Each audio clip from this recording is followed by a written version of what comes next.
Show. Today I've got Michael and Mark with me. How's it going, guys? Good. It's I going mean, good. yeah, good. Yeah, good. I don't know. I don't know. It's going so. Okay, so the main topic we're going to be talking about today are some comments that have been made by the British Foreign Secretary, which are pertaining to Palestine and are committing Britain effectively to the two-state solution all over again. We're going to talk a bit about that and what we thought. Then we're also going to be talking about something that's going on with the Libertarian Party in the US, who are having a bit of a purge at the moment. Michael knows more about that than me, so I'm going to leave a lot of the fact ground laying to him. And then we're also going to talk a little bit about what is coming out of Yemen at the moment with the Houthis and the kind of developing situation there as well. So to start with the situation with the UK Foreign Secretary, this is David Cameron, who I think everyone would know about, but he was the Prime Minister between 2010 and 2016. He was a kind of middle of the road kind of politician, ideologically very much out of the Blair and Clinton 90s third way style of politics, who disastrously called the Brexit referendum, then had to leave office, worked in basically lobbying for the next, 6 or 7 years, was involved in a scandal lobbying the government for a particular, I think it was a hedge fund called the Greensill, and then recently has returned to the government in the role of foreign secretary, basically through the back door, because instead of having to be an elected MP, they just appointed him to the House of Lords, and technically a member of the House of Lords can then become a member of the government. So he went from completely outside government to being one of the main ministers of state, basically like that. And so just as a little bit more context, what's interesting about David Cameron is despite him being the former prime minister from the Conservative Party, was he was very sympathetic to the Palestinian cause. Now, whilst on the surface of it, the Conservative Party is very friendly to Israel in lots of ways, and in the ways that you might expect a Western right-wing party to be. One of the first things he did as prime minister was that he flew to Turkey and gave a speech where he referred to Gaza as an open-air prison, right? So kind of echoing a lot of the kind of ideas or rhetoric that people on the left who are in favor of Palestine might do. And so this particular incident is coming out of a meeting with Arab ambassadors, where he said that the UK was committed to recognizing a Palestinian state to lead to an irreversible permanent peace settlement, and that this would lead further to a two-state solution. And this was interesting, partly because his own government then came out and said, in support of him, saying that he was basically echoing their own position, and yet clearly they were also caught a bit off guard by this. So it's not clear whether he was really authorized to say this or what exactly was going on, and maybe we'll dig into that. But what did you guys make of this about the British government effectively committing itself to a two-state solution in the future? Did this surprise you? Because something that we've spoken a bit about on the channel is that the two-state solution, to be honest, seems completely like a busted idea to me now. A few months ago, there was controversy about Israel's ambassador to the UK, Zippy Hotovely, who basically said that she thought it was a completely untenable idea. That I think, as she put it, the Oslo paradigm is no longer is no longer tenable. So this struck me Freudian as slip. what did I actually say? I don't know. You said terrible.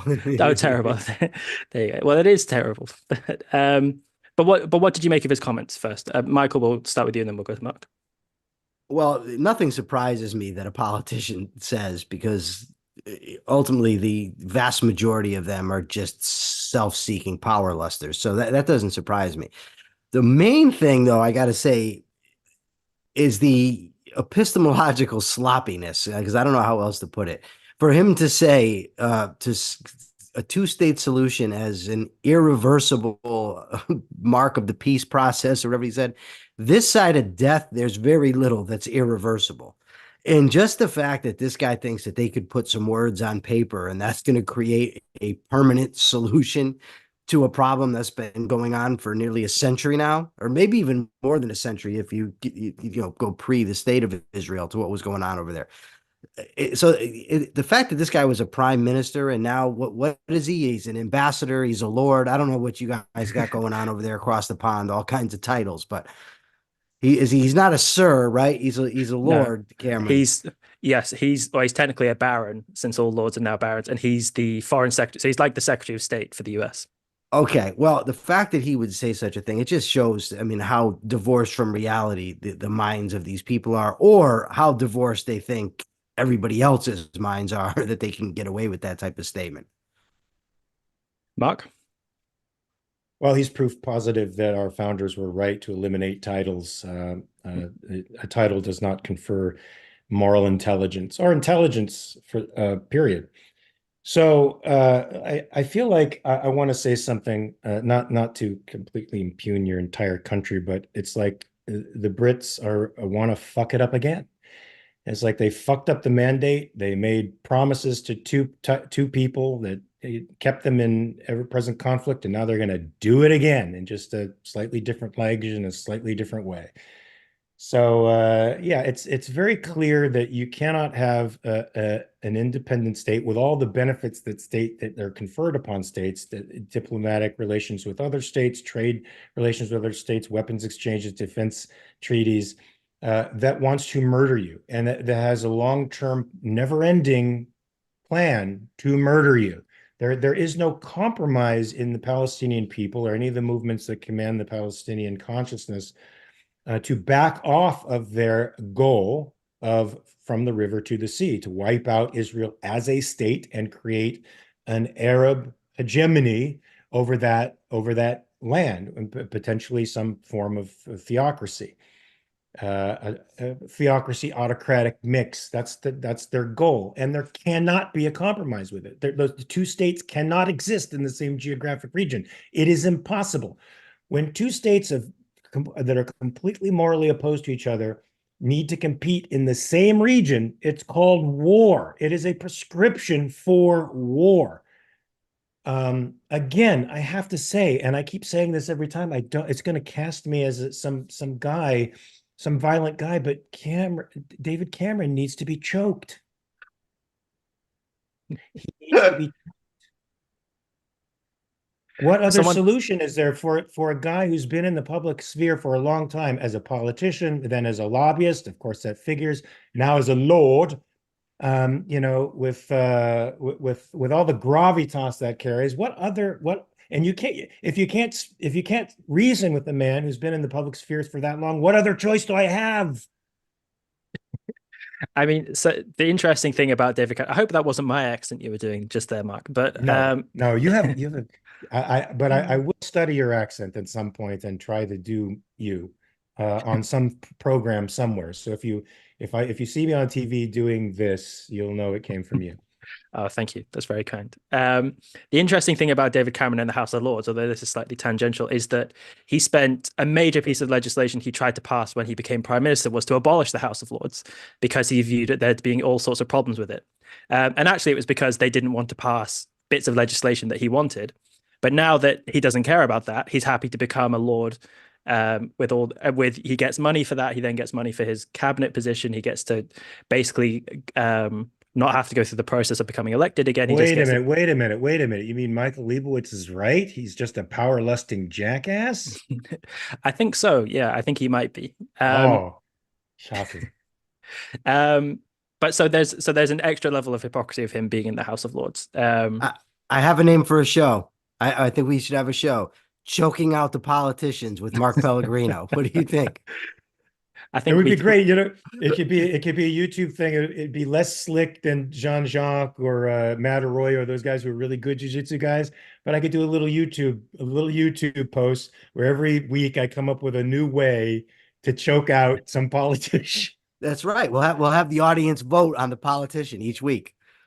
Oh my God. That is genius. Okay, I'm gonna do this. We can set up a meeting with Razi and pitch it to him.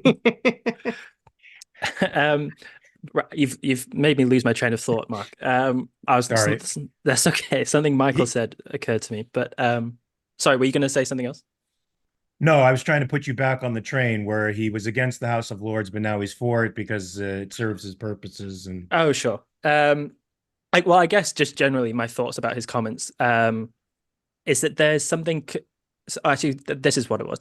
Because Michael, you said something on the show the other day, which I think is really, really true, and I think must have struck other people, which is how that we can all be looking at the same situation and be coming to such radically different conclusions about the same thing. And sometimes not, and actually your point was, I think, that you can not even agree on what the facts of the history of the conflict are, right?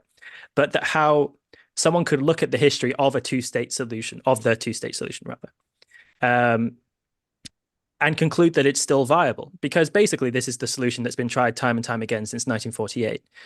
And I don't think that I could, well, maybe some people would accuse me of bias, but I don't think I'm actually being biased in saying that it's been consistently rejected time and time again by the Palestinian side of the two-state solution, right? It was rejected in 1948. It's been rejected time and time again. It's been repeated invasions of Israel. I think the election of Hamas in Gaza rejects the two-state solution, and so on. And so there's something fundamentally unjust about the fact that the British government thinks that we need to commit ourselves to continuing this solution, which has failed time and time again. And I find it really hard to get inside their heads, partly because it's impossible, but just to kind of recreate for myself their process of reasoning about it. I would have to assume that either they're doing it because they know that, or they believe that they need to look good on the international stage, or because they think there's something integral to the two-state solution to bring about peace. And that was actually what he said. He said, if we wanted an irreversible peace process, we need to bring about a two-state solution, and therefore the British government recognizing an independent Palestinian state would help make it irreversible. And that's it's coming from the perspective that the Palestinians actually want something. Yeah. It's not, I mean, I think more than a state and hegemony over the region, they want a whole people dead. What they want is an annihilation. They want something to end.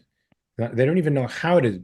They don't have the apparatus, the intellectual, spiritual, moral apparatus to start a productive state. It's just not in their hardware now. It hasn't been in their hardware for decades. But I would say, Morgan, if you were able to get inside David Cameron's head, there'd be a lot of space in there for you to move around. I think there might be. And part of why I guess it's confusing is, like I said earlier, he's kind of a representative of that 90s way of thinking about politics, that we need to just be in the center, we need to not be ideological about things.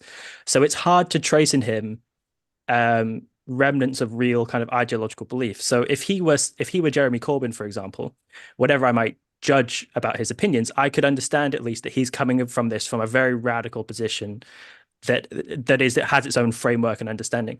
Whereas Cameron will kind of go whichever way the wind blows, which I guess is the point about the House of Lords. He campaigned against the House of Lords, wanted to radically change our constitution and abolishing it, and now he's all for it, right? So why he actually has consistently committed himself to something like this is kind of a bit confusing to me. Michael, do you have any? Can you explain it to me? I don't have any special insights into the motivations of one David Cameron, but it does speak to it. It's like when people think that they can pass a law. I mean, I ideally, yeah, okay, have a two-state solution and let there be peace in the Middle East. But that's not the reality. Like Mark said, I think you said it too, Morgan, the Palestinians, by and large, have shown no interest in a two-state solution. So David Cameron can say, do whatever he wants. It's not going to bring that about.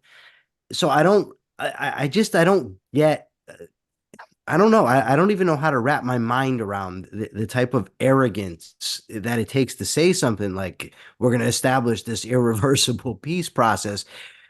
But like I said, there's no such thing. Secondly, there's no indication that the Palestinians want peace. And,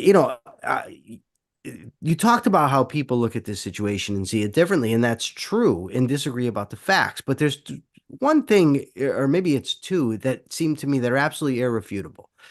And that's this, that the Jews, the Israelis, have the power to wipe the Palestinians off the map if they so choose, and they have not chosen to. And only one group in this conflict is committed to completely wiping out an entire people, right? And that's Hamas is committed to wiping out Israel. That was in their original charter. They've taken every opportunity they can, from what I could tell, to attack Israel. But yet Israel is the country that it comes under attack. They're being genocidal. I've seen stats recently, and I mean, take them for what they're worth. I'm not a big believer in stats because they can be manipulated, but it says there's actually less civilian casualties per combat a person killed, for enemy combatant killed in this conflict than there are in other conflicts. But yet people still attack Israel as being this big, mean country. And Cameron, with his comments, seems to buy into that. So I don't know. I mean, I guess he's a politician. He's prominent. He's from Britain, so it's worth talking about. But ultimately, the man's head is full with soup. Like there's nothing going on there. Like this is a ridiculous statement that he made. Yeah, and so I certainly agree with you about the point of the arrogance of it, because not only because of the conflict, the idea that he's going to end the conflict by bringing about this peace, but because there's one side which really could screw up your irreversible peace by acting violently again. For there to be an irreversible peace, you need two sides which are very committed to not using force against each other, and yet one side is quite committed to doing that. So I agree with about that. But I also, what do you guys think about the concept of a two-state solution anyway? Because this is something which I feel quite mixed on. I guess I'll explain why. Because it seems to me that actually the ideal solution would be a one-state solution where both populations could live together in comity, right? And that basically the only reason, I would have to think the reason why in 1948 the UN committed itself to a two-state solution was because of the history of basically ethnic violence that was going on in the mandate under the British, right? There was conflict going on with the Arabs didn't want the Jews to be there and so on. So you need you need two different states so that they're not going to be in a state of civil war. I would presume that's why they did that. But should not, in a sense, is the two-state solution then resting on a premise which is faulty, that these two populations can't live together or shouldn't live together? Do you think that's right, or am I getting that wrong? I think that if a two-state solution would lead to peace, I'd be all for it. Mm-hmm. I think if a one-state solution would lead to peace, I'd be all for it. I don't think either scenario can work. As far as a one-state solution goes, I mean, and here is where the Israeli sort of collectivism, I have to say, is an obstacle to such a thing. It's not the biggest obstacle to a one-state solution, but it's in there because they want to have a Jewish state. So if you made it one state, the Jews would ultimately be outnumbered. It would no longer be a Jewish state, and the Jews don't want that. And that's where the religiosity, the collectivism, I think, comes into play. I still say that they're vastly morally superior and more individualistic than anybody else in the region. But we can't simply ignore the fact that they, were founded basically on a collectivist idea. We're very socialistic in their beginnings and still have the taints of socialism there. So I don't see the one state solution as viable. I don't see the two-state solution as viable. I think it's going to be hell for the rest of my life at the very least. Mark, if we could have it in our forming after our kind of ideal solution, would you think a two-state solution is right or a one-state solution? I'm a one-state solution guy, although I do agree with Michael. The premises that Israel was originally founded in had collectivism and socialism at its core. It still is a safe haven for Jews, whether Jews are religious or secular. Their government is predominantly secular, and their institutions are predominantly secular and Western. That's the only example of that we have in that region.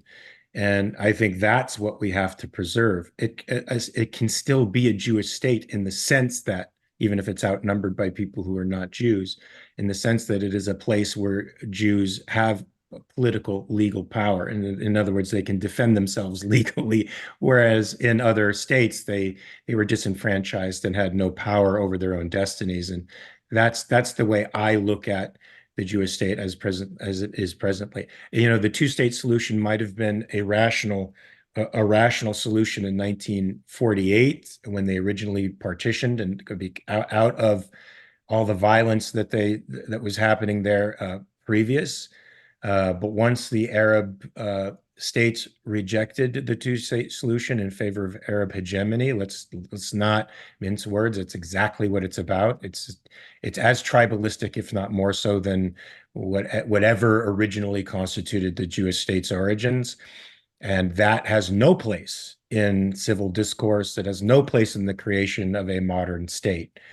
So I say one state, it's democratic. It could be a Jewish haven, a place where any Jew persecuted in any part of the world can come for as a safe place. But I don't see any other. I don't see two governments with competing ideologies occupying the same geographical area without constant war. Yeah. And I guess I understand the side for a two-state solution in the sense that, if we're being, very hard-headed about this, that the way I think at least the Arab population feels about Jews at the moment is very good, that if they were within one state and they outnumbered them, very likely you would get punitive legislation put through against the Jews. So that you can't have it for that reason. And I agree, Michael, as well about the collectivism on the Israeli side. As much as I'm very encouraged by the kind of case that the representatives for the Israeli government have often put forth, far too often you'll hear things said by the average Israeli about this kind of being our land, it was given to us, something like that. And that is not the proper way, I think, to defend Israel's right to its own existence in the region. Well, I know Israel doesn't have a written constitution, but maybe it would be time to acquire one and in there put an amendment or a clause in the Constitution that maybe isn't subject to amending. I don't know. That if you were to put a clause in the American Constitution that separated, put a firewall between economics and politics, that couldn't be amended, so that there was no way the state could initiate force against any private enterprise. That may be an interesting step in the direction that we're talking about. And perhaps if Israel were able to put a clause in a constitution that made it impossible for a plebiscite to vote down the Jewish population or to vote in legislation that in any way oppressed another people, maybe that would be part of a solution to something like that. Yeah, that's interesting. I didn't know that Israel had an unwritten constitution. I thought that was just us in the UK and Liechtenstein or something like that. But that would definitely pose a problem to the creation of a one state as well, because it would mean you could pass very radical things very easily. So when David Cameron wanted to change the constitution here in the UK, all he needed was 50% of the House of Commons to agree with him, and he could have abolished the House of Lords very easily. Rather than like for you guys, when you want to change the constitution, it's like you have to have a lot of agreement coming with you, right? Yes, you do. Any final thoughts about this before we do super chats and move on to some of our other topics for today? In addition to the things I have to do, I now have to start posting videos on how to choke out your local politician. For sure. Okie dokie. Just give me a credit in the bottom of the screen. Get my name out there more. Maybe people will tune into my podcast if they see me. I will. For sure. So for our super chats, we have $2 from Jonathan. Thank you very much, Jonathan. And then £4 from Apollo Zeus, who's asked some questions about wrestling, but we'll get to those just at the end, just since super chats aren't quite on topic. We'll do just at the end of the show. So then our main secondary topic for today, Michael, you're going to tell us a bit about it, is this purge that's going on in the Libertarians. Tell me about it, because you know. Okay, it's actually not the Libertarian Party, which would be ridiculous enough, but it's the Libertarian movement. So it gets a little into the weeds, but large L libertarians are the Libertarian Party. But libertarian it's a generic enough term where most of us, if you look up libertarian politically, would fall, under that rubric. So Walter Block, who's a longtime prominent libertarian, he is not somebody I admire or look up to. He's an anarchist. He evidently, and I didn't even know this until today, supports Israel. So some higher ups in the movement, Lou Rockwell and Hans Hermann Hoppe, have come out and said that he is no longer a part of the libertarian movement, as if they're the guardians of such a movement, and they can just wave their hands and say that because he supports Israel. And there's on Twitter, there's a lot of people that are supporting this. Michael Rechtenwald, one of their candidates for president, the endorsed candidate for the Mises caucus, who's named after not Ludwig von Mises, but the Mises Institute, which was founded by Lou Rockwell. He's their endorsed candidate, Rechtenwald. He says, I've known about Walter's position on this for a while, but now it's time to disavow him. Evidently, once the other two did, he did as well. I put I left him a comment that said, "A real profile and courage you are, sir." You know. But there's also, and if Jim Valiant's watching, it'd be nice he could chime in maybe with a chat, because there's a history among this group of anti-Semitism. And when you're going to kick out one of the long-term members of your movement, one of the most prominent, maybe the most prominent voice in your movement, because he supports Israel, how does the idea of anti-Semitism not come up? So, and there's other influencers among this crowd that are, all over Twitter, and they constantly go after Israel day after day. I've offered to debate them. I'm not evidently, a significant enough character for that, but Mark offered to debate him as well, and he didn't get a response. So I don't know what the excuse there would be. So that's the underlying what's going on. Maybe Mark can tell us some of the stuff that he's seen as well. Yeah, I mean, there's in the libertarian movement, which may extend to the Libertarian Party. There's a huge anti-war wing of the party, pacifists essentially. I mean, everybody is anti-war. Every decent human being is anti-war. But when you say it like it's a moral end in of itself, it sort of separates it from your human context, which is sometimes decent people have to fight to survive. And in the case of Israel, they're applying that anti-war mantra to Israel, and so they are against what Israel is doing to defend itself. They're against any foreign aid that Israel is getting from the United States to help them stave off the savages on the frontiers. And so it becomes a really perverse ideology. And I think that has the moral ear of most libertarians right now. And that's what's animating them. That seems to be what's going on with Dave Smith. Mm-hmm. So tell me, well, I've caught a little bit of Dave Smith, but then tell me a bit about that. So what has he been saying? He just go ahead. You probably know. Okay, well, for instance, he's fond of saying that Netanyahu started Hamas with the express intent or Netanyahu supported Hamas with the express intent of building up a counterweight to the PLO. It was going to stop a two-state solution. Now, he says that, he said it in a Reason magazine interview. He posted to Twitter. Now, Lahav Harkov, the woman who reported that Benjamin Netanyahu said that if you don't support a two-state solution, then you should support Hamas, is what Netanyahu allegedly said. So the woman who reported that, I actually interviewed her, and she said that his statement is being taken wildly out of context. That in essence, what he was saying was to right-wingers in his own party who are opposed to letting aid go through Hamas to the Palestinian people. He said, look, if you don't want a two-state solution, then you should support this. He wasn't saying that's why he supports it, right? It was, and she said, no, he doesn't support Hamas. That's not true. And I posted that to Dave Smith's Twitter page over and over again. So it's hard for me. Now, he has thousands and thousands of followers, but it's hard for me to believe that he just doesn't know or isn't aware that there's at least another perspective on the thing out there, that he might even disagree with it. But so he just keep pushing the line that Israel's wrong, Israel's wrong, Israel's wrong. And that's it. And a big part of it also, Mark said it's their anti-war, which is true, but there's also their anarchism, where if the state does it, it's bad automatically. It's such a rationalistic belief system. A guy I got into it last couple of days said that if a presidential candidate for the Libertarian Party got vaccinated, he can't be nominated for the Libertarian Party. And he said, because the government pushed the vaccine. And I said, well, hold on. That doesn't mean that's why he got it. I said, what you're saying is that anything the government says must be wrong. I mean, that doesn't make any sense. By that logic, don't go eat anything, because the government has put its imprimatur on basically all the food that we eat through the FDA. So if you're going to just say, I'm not going to, anything they got their hands in, I'm not going to touch, you're going to die.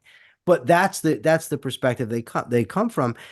But the vitriol toward Israel is so strong that I don't know, but I think there's some anti-Semitism at work. And like I said, I'm pretty sure that with this specific group, the Lou Rockwell and Hans Hermann Hoppe faction, that it goes back a ways, but I'm not knowledgeable enough about it to really speak. So if anybody watching wants to look, if you look up, Hans Hermann Hoppe, Lou Rockwell, anti-Semitism, I'm sure, an abundance of information will pop up. Yeah. So I don't know a huge amount about the libertarian movement as it exists nowadays. I know a little bit more, I guess, about it historically, but some of those major figures I actually haven't read in the sense I just haven't quite got around to it. Um, but I saw somewhere a talk or an episode of Nikos talking about Murray Rothbard, and it was interesting because it was talking a lot about Murray Rothbard's opinions on foreign policy. And apparently he had a background as kind of like a left-wing, new left 60s kind of person.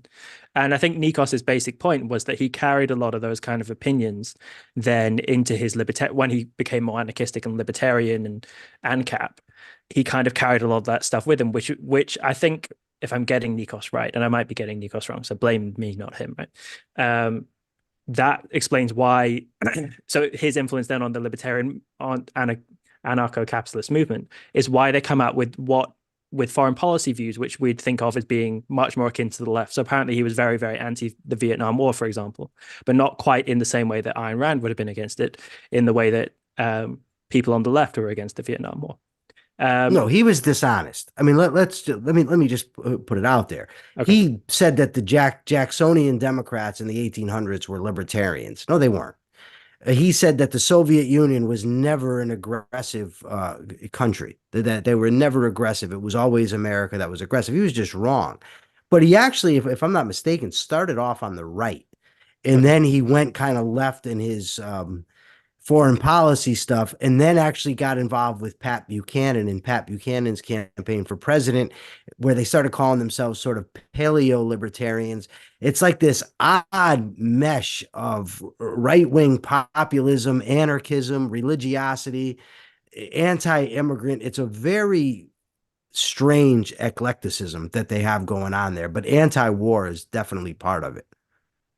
But so do you think if he has that kind of left-wing influence, and I'll take completely your account of his development because you'll know far more than I will, because we see that this same kind of opinions being expressed by people on the left nowadays, and so is it that kind of continuing influence from his thought, do you think, that explains why then amongst the libertarian movement there's a lot of anti-Israel sentiment? Is it that kind of thing? Oh, sure. Yeah. I mean, a lot of them basically worship Rothbard. And they absolutely get infuriated when I point out the fact that without Ayn Rand, there would have been no Murray Rothbard. Because Rothbard, when he was writing Man, Economy, and State, which is his masterwork, and I'd recommend it to anybody, it's a phenomenal economic text, but he actually wrote to his publisher and said, I am now incorporating this Randian ethic into my writing. This is a part of it. Roy Childs, an anarchist, said that Murray Rothbard got his ideas on natural rights from Ayn Rand. When Atlas Shrugged was written, Murray Rothbard wrote this adulatory letter to Ayn Rand. And Jeffrey Tucker, who was a student of Rothbard, told me that, basically 5/7 of Rothbard's thought came from Rand. But then, they ended up having a break, and then he went, off the wall with a lot of this stuff. But yeah, his influence can definitely be seen in the modern libertarian movement. And the thing is I want to keep it tied to the topic with this the anti-Semitism, because there's also this anti-immigrant strain in it. It's really gone off the rails in comparison with the famous classical liberals like a Milton Friedman, Ludwig von Mises, Friedrich Hayek, Henry Hazlitt, Isabel Patterson, even Ayn Rand I would include as a classical liberal. They're so far gone from those roots as to be unrecognizable. They actually now equate stuff like being anti-vax with being pro-liberty. I mean, these people are gone. And by the way, there's a school of thought that says that they should be ignored as not to give them sanction, and they shouldn't. You just basically ignore them. I think that's a mistake. I think these people need to be exposed, brought out, and buried. I really do. Oh, I have to agree with you there because the biggest impediment to the liberty movement are libertarians. It's the Yes. libertarian movement itself. Yeah, and They not can, all of them. I want like yeah. not all of them. I mean, most of them are anti-war, and with objectivists there would be some disagreements, but there's a lot of libertarians that would agree with us on 95% of of things. But these folks are unhinged. Yeah, I They're would say the anarchists. The anarchists, the ones who call yeah, themselves anarcho-capitalists, even the minarchists, if you allow anarchy into your perspective at all, I think you're unhinging yourself from morality. So they don't seem to make the connection between morality and the state, ethics and politics. They haven't connected the two. Um, and that's unfortunate because they're really because right now is a great time for a true liberty movement to rise up and challenge the establishment because nobody likes either of the candidates. They see how corrupt the Democrats and the Republicans are becoming absolutely. and how much the establishment is out to protect itself. It's not even about maintaining rights or abiding by the Constitution and making sure the American people are free and happy. No, it's about maintaining the establishment and their particular spin on things. Perfect time for a third party to come up. And, of course, you hear everybody screaming how the third parties just ruin it for everybody else. Now, that's precisely what you need.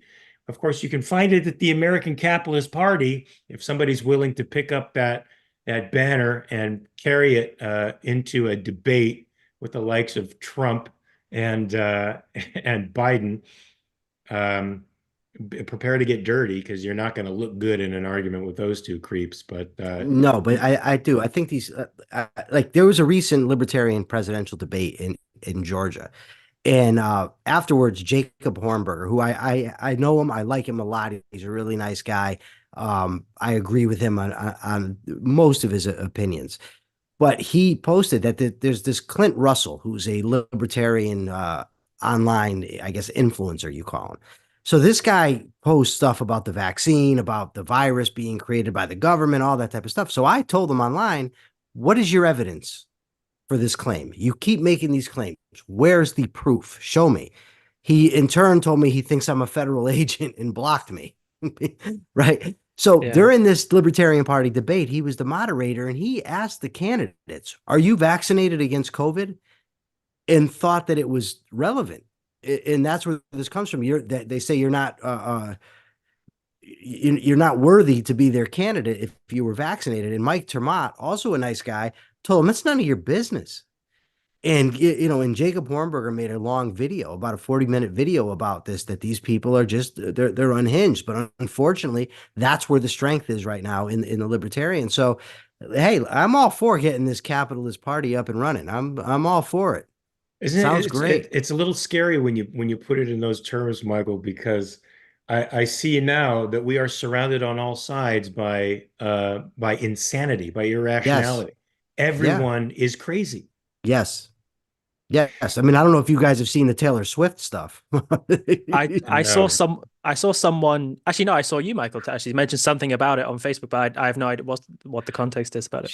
Yeah, well, it's out there. She's a Pentagon asset. She's a deep state psyop to get Joe Biden elected. I mean, Jesse Waters was on TV talking Oh about my this. God. Like this, it's out there. I mean, these Oh people are my like Mark God. said, and anyone that knows me well, like people when they see me getting aggravated in a debate, sometimes they'll think it's because I'm losing. No, the only thing that gets me angry in a debate is when the other party is blatantly irrational, because I get that feeling that Mark talked about earlier, where there's nothing I can do. There's nothing you can say. Facts don't matter. People will just say anything, and I feel like a caged animal at that point. Like, and it's a very frustrating thing, and it's frustrating for me. I mean, in prison, I've been reading about this liberty stuff for decades, and I couldn't wait to get out here and get involved in the liberty movement and to get out and see what it is. It's very disheartening for me. Yeah, and so tying it back to Israel, one of the most extraordinary things which I saw was the tweet. I think you put this on Facebook as well, Michael. I think I'm getting my libertarian information from you or Facebook a lot of the time. But I think it was the Libertarian Party of New Hampshire when the Israeli hostages were released, tweeted out these pictures of them smiling and said something like, "Is this actually how you look at people who've kidnapped you?" or something It awful. said what it said was, "I wish my girlfriend Oh. would look at me the way that these hostages are looking at the Hamas." Well, you know Yeah. what? Michael, maybe if their girlfriends were carrying AK-47s and probably told them 5 minutes before that they'd blow their brains out if they Yeah, didn't do exactly as they said, maybe their girlfriends would respond the same way. Well, yeah, good point. I think what came out afterwards, I think, was supposedly I've never followed this up, so I don't know the actual truth of this, but there was a suggestion by, I think, Israeli representatives that these people had been kind of given Drugged. horse tranquilizers or something to make them seem really happy. And what's awful then is not only the flippancy with which that tweet is conducted, but the fact that the Libertarian Party of New Hampshire is giving kind of, you know, sanction, I guess, to a group like Hamas, and is basically saying they're not so bad. In effect, is what they're saying. Yeah, Um, kidnapping ain't that bad. yeah. No, And for people, so for libertarians who are supposed to be against the initiation of force, they should decry that very, very strongly. yeah, And how they end up saying what they've said, I I, don't I know, tr but my inner Mark Pellegrino really comes out when dealing with these people because they talk real tough too, like they're real bully types. And it's just like, just shut up. You know what I mean? It's just, let's get them a suplex them or something. I don't know. Mm. It's true. It's true. It's It's true. it's it's an interesting experience to say the least. There's something strange about third parties as well, because I think a lot of people, when you realize the problems with the two main parties in whichever country, whether it's here in the UK or in the US, you instinctively want to look for an alternative. And so when I was a teenager, we'd had a kind of semi-viable third party at the time in terms of their influence called the Liberal Democrats, who on some of their rhetorical points I kind of liked. And yet when you dug into them, they were really kind of what a bit wacky, to be honest, and became more so once they lost their power. And then UKIP as well had some kind of points on the economy that I kind of like, but they were famously called fruitcakes and loonies by David Cameron, funnily enough, and that's actually really what they were. So I don't know what it is about third parties. So like with the Libertarian Party that ends up attracting very unhinged people, like you said, Michael.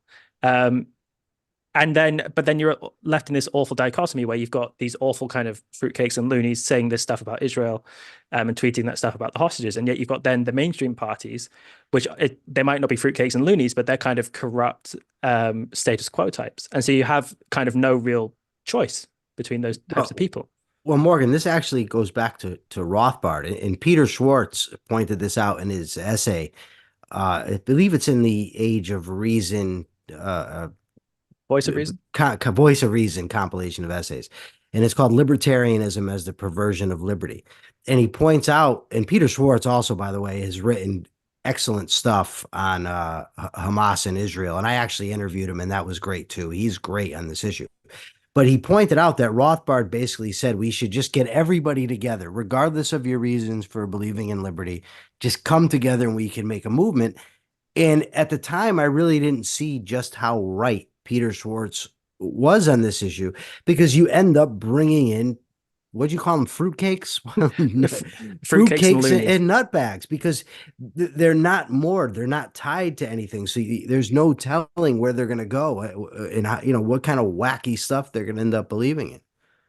Yeah, I Yeah, think which is why when people tell me, man, just get together with these guys. Right now, the liberty movement needs cohesion so that they can move forward. And I say, you want me to win? You want me to win a battle now to lose the war down the line? I can't give up my principles. No. Once I give up my principles today to achieve some pragmatic end today, how am I going to stand on those principles tomorrow? Yeah, I think that there's a quote that I hear brought up occasionally, which I think is by Rothbard. I'm not sure which text it's from, though, where he says something like, "We need to make our allies out of anyone who, if they had a button before them that would end the state, they would press it so hard their finger would break." It's a quote kind of like that, right? So he's basically saying anyone who wants to reduce state power is our allies. Anyone else who wants to increase state power is our foes. And that's not the proper basis on which to decide who you're friendly with, really. Um, Anything else just on the libertarian topic? No, just this group of them sucks. Fair enough. Unfortunately, I mean, when you're talking about Rectenwald and Hoppe, you're talking about like the intellectual leadership. I mean, those guys Yes. are like gods next to Murray Rothbard. Those guys are like the gods of the libertarian movement. Yeah, see, these are all names which I hear thrown about a lot, and I'm not too familiar with. I think I've heard something about Herman Hopper and monarchies or something that a monarchy would be better than a democracy, but I might be getting that wrong. Okay, dokie. Let's go to our third topic then, which is about the Houthis in Yemen. So this in the sense is a kind of, I guess, was reported in the news as a development, but it almost felt like the situation we were already in. But basically, they announced that they would not just be striking shipping containers, but any Western US, UK ships which are in the Gulf of Aden, they would be striking now. And to be honest, I don't know how that isn't just an open declaration of war. And our countries have responded. So the UK is sending a aircraft carrier to the region, to the Red Sea, as a kind of stepping up of this. And this is something which I was listening to a podcast today, and this goes back to something we were talking about yesterday, which is this is a kind of escalation, I guess. And the number one thing people are worried about is escalation. So in this podcast, people were saying this is the single most dangerous thing that has happened in the conflict so far. And what they were referring to was the UK sending the aircraft carrier, not the Houthis' declaration. So I wanted to just get any thoughts you guys had, but my first impression was just how inverted people's priorities are. And this is a refrain we keep coming back to, but the fact that the people I was listening to talking about it were concerned more that the UK was responding to that threat than they were the threat itself. And that's just, in the long term, that's just suicidal, because you're blaming people who are defending themselves rather than the people who are doing the attacking. But what do you think about the Houthis in this whole situation? I'm very anti-Houthi. Good. Very good. Yeah. No, Yeah, honestly, I don't. These situations are always tough for me. I don't know, and the problem, the reason is because my libertarian streak tells me don't trust government. So when our government or the British government is telling me something's happening, I don't always believe them. And on top of it, I don't trust them to do what needs to be done to win the war. I mean, maybe I've just been completely ruined by Afghanistan and Iraq, those wars. But, there's going to be weapons of mass destruction, but then there weren't. And, we're gonna root out Al Qaeda and kill them wherever they are. But no, instead we're gonna drop leaflets and try to win hearts and minds and be in Afghanistan for 20 years with no real sign that we got anything out of it. So, okay, these Houthis are attacking these ships. We're going to go after them. Well, what are we really going to do? Are we going to end up putting troops in Yemen and establish a base there where our troops are constantly getting blasted and bombed? Because I don't want that. So I really don't know what the solution to these problems is, but I would like to see groups like the Houthis eliminated from the planet. Sure. Mark, anything? Yeah, well, I think when people say they're afraid of escalating things, there's no escalation. There's just a recognition of a problem that's been with us for 50, 60 years now, almost, since Iran, since Iran had an Islamic revolution in 79 and took over our embassy, and since they bombed a barracks in Beirut, since they've murdered American servicemen and citizens all around the world.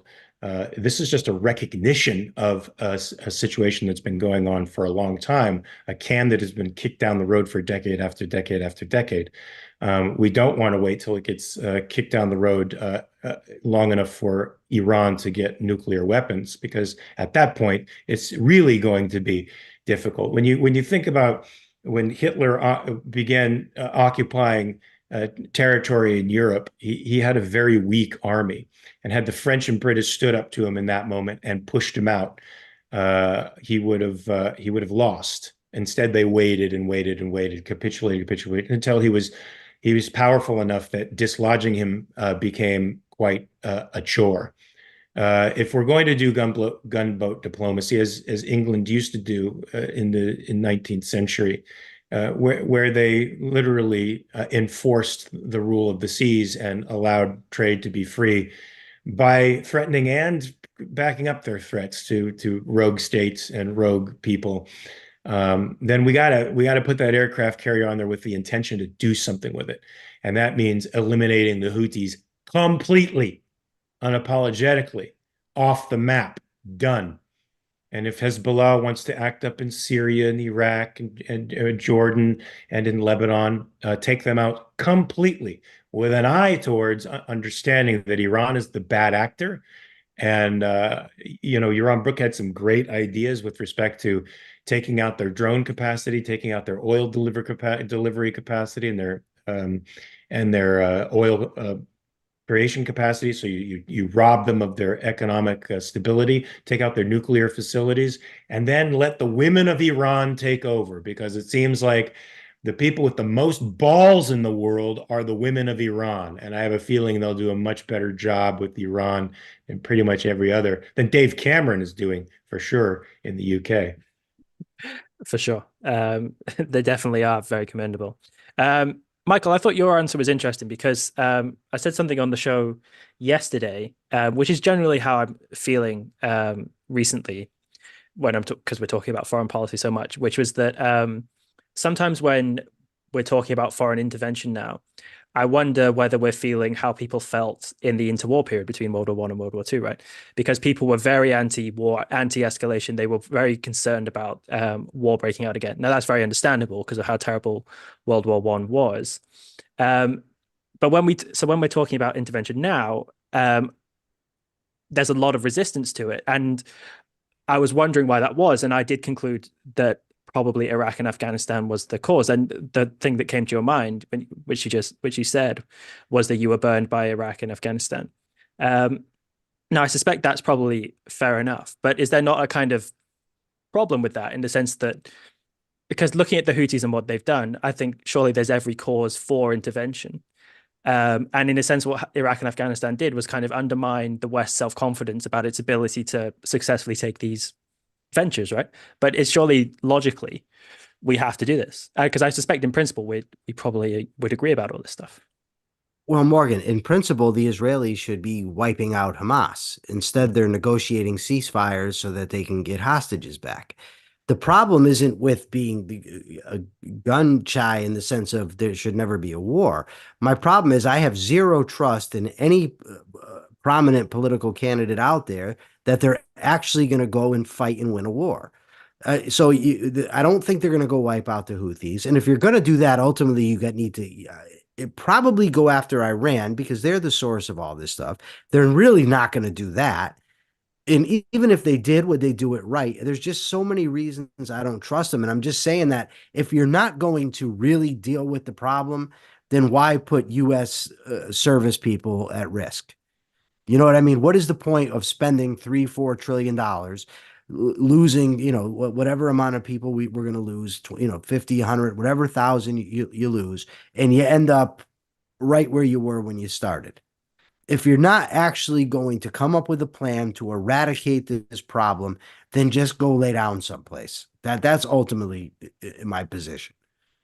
Sure, and there's a sense in which I agree with that, but even though our governments are, we've been speaking about Western politicians today, are incompetent and compromising, and a lot of the time don't even have the right kind of framework to even fully understand an issue like this. But with the strikes on the Houthis, the damage which shipping not being able to go through that strait there is going to be very damaging for trade. So even if they kind of don't go all the way and fight Iran, which I agree with you is something which ultimately if you were taking this very seriously, you would have to consider doing very strongly.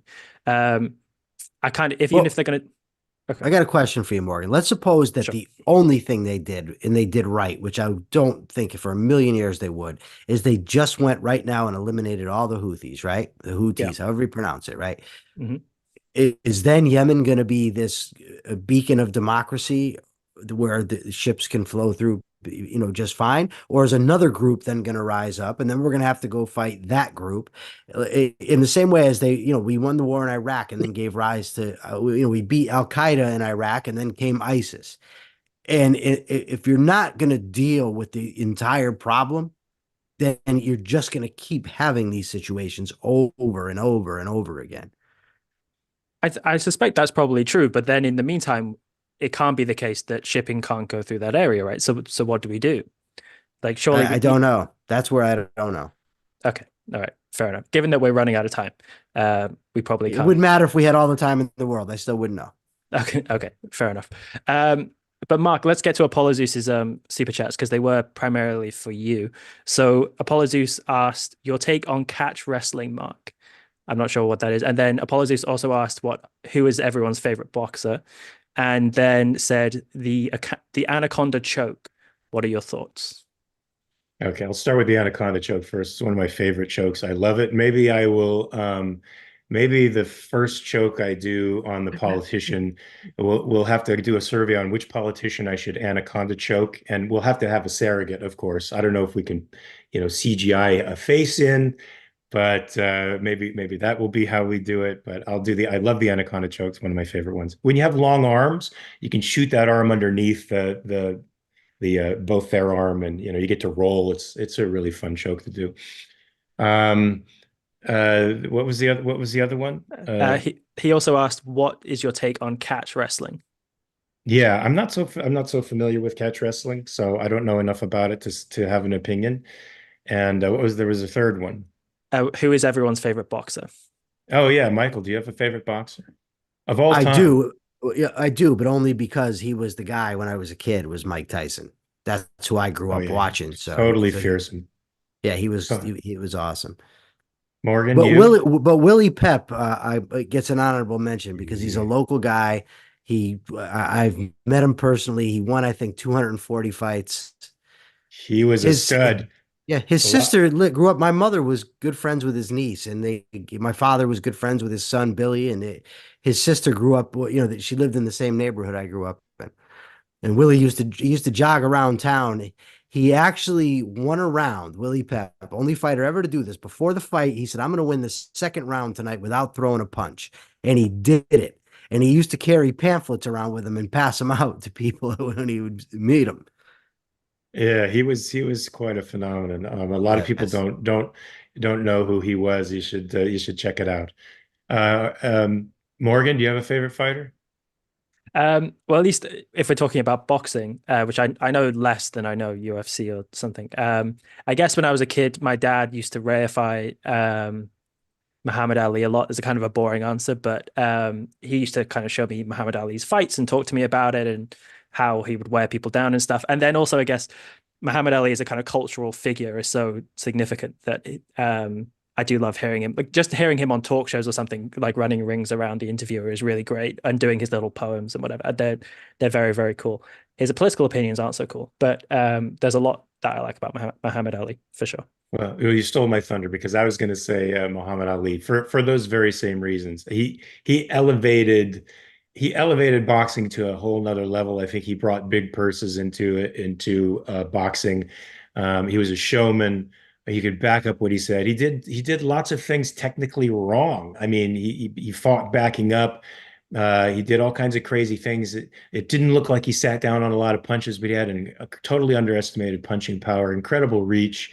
He could tap you from pretty much anywhere. Unfortunately, he had a type of style that was reflex oriented, so it was less technical and more talent and reflex. And so once those reflexes started to slip, he started to slip. And you could see that with great, great athletic fighters like Roy Jones, who are technically awesome, but they also have a great deal of talent, and some of their ability to slip and fire back comes from really, really fast reflexes. And once they lose a step, they end up losing fights and falling from their precipice. Tyson, on the other hand, was just a physical phenomenon. It was like you see a guy who could move like a middleweight, who was that size and could hit that hard and get those many angles. He was quite a fearsome one. But I have to go with Muhammad for his cultural significance too. For sure. And probably my second choice would be Roy Jones Jr., who you mentioned, just because only because not because I actually know a huge amount about him, but when I was a kid, I was obsessed with the EA game Fight Night, and at that time, Roy Jones Jr. was the guy who was on the cover and who you'd play as, so he was pretty cool. Well, you Um, know what? I saw Roy Jones in the Olympics. I think that was 80. What was that? Was that 84? He was when he was in the Korean Olympics. And he won the silver medal. He should have won the gold because he just tattooed this kid. I mean, he was all over the place. Tattooed him, showboated. I think it sort of made the judges mad, and so they gave it to the Korean kid who knew that Roy Jones had won. But I said, this guy is the most phenomenal fighter I've ever seen. And sure enough, he dominated. If you see his fight with James Toney, who is also a very fearsome fighter, when they were both in their prime, it was crazy. Mm. I kind of want to I want to ask you guys about your favorite UFC fighters, but we are over time, so we'll probably have to wrap things up. So thank you very much for joining us, everybody. We'll be back tomorrow with the reality show. We're doing another interview tomorrow on the Daily Objective with Eitan Fischberger, who was interviewed by Razi 1 or 2 weeks ago. So please come join us for that. I'll be hosting that one. And Michael, where can everyone find you and your podcast and all that stuff? My podcast is The Rational Egoist. You can find it on YouTube, Spotify, or anywhere else that you get your podcasts. And it's really good if I don't say so myself. Even interviewed Mark.